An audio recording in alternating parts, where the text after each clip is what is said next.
Tukasikia makelele mara hizi 3. Tukatoka kule tukakimbia kwa nguvu kufika hapa. Tukakuta mlango ule pale watu wa nyumba hii wameanguka pale, mke na mume ambaye ni shemeji zangu mimi.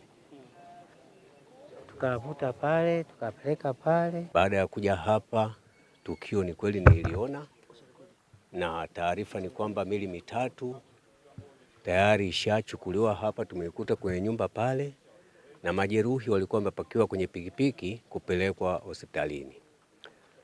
Baada ya hapo nikatoa taarifa kwa uongozi nao wakasema na sisi tuko njiani tunakuja na polisi kwa ajili ya kudhibiti, kuhakikisha na vipimo zaidi. Uchunguzi wa haraka umebaini kwamba chanzo cha tukio hili la moto ni uhifadhi holela wa mafuta ya petroli ambayo yalikuwa yamehifadhiwa ndani, na bahati mbaya ndani palikuwa na jiko la kuni ambalo liko lina moto.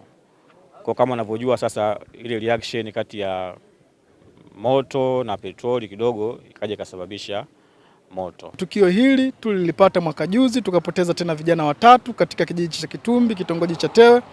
Hivyo tunaendelea kutoa elimu na kuwaelimisha wanajamii wetu kuchukua tahadhari, kutenganisha kati ya mafuta, nyumba ya mafuta, kama mtu anafanya biashara ya mafuta ndogo ndogo au mtu anafanya biashara hii ya mashine ya kusagisha kwa kutumia mafuta, wachukue tahadhari ili kuweza kuepukana na matatizo haya. Tumepokea maiti za watoto 3 ambao wanaokadiriwa kuwa miaka 6 wa kiume, lakini pia mwingine miaka 4 wa kike na mwingine mwaka 1 pia ni wa kike.